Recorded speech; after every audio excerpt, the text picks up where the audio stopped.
So what's the difference between a functional short leg and a structural or an anatomical short leg? So you say that a little differently, it might sound like the beginning of a bad chiropractic joke, right? What's the difference between a functional and structural short leg? Well, the reality is we see the difference all the time here in our office. Now, a lot of times when people come in, they might lay face down and we'll tell them one leg is shorter than the other. That is really most often referencing the functional short leg, which means that your pelvis has shifted and rotated in a way that has made your femur, your upper leg, grab or pull up in a way that makes it appear as if one leg is actually shorter than the other. Now, a functional short leg is easily corrected with chiropractic adjustments, some stretches, some muscle work, and it's the most common way that people are dealing with low back issues or back problems. So what we do is we find the spot of the pelvis that is shifted back and we help push it forward, or the spot that's moved forward and we help move it back, and that shifting and that evening out of the pelvis will help restore that functional short leg. Now, the other one is the structural short leg, also known as an anatomical short leg. Now, up until recently, I mean, this was really taught even in chiropractic school as being rare, that people just don't have the anatomical short leg, that most often they're going to be dealing with a functional short leg.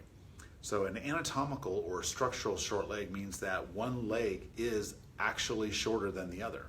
Now, it may not seem like so obvious. I mean, it only has to be 3 millimeters or more for it to make a big difference in how you feel. But some people do have an actual anatomical difference.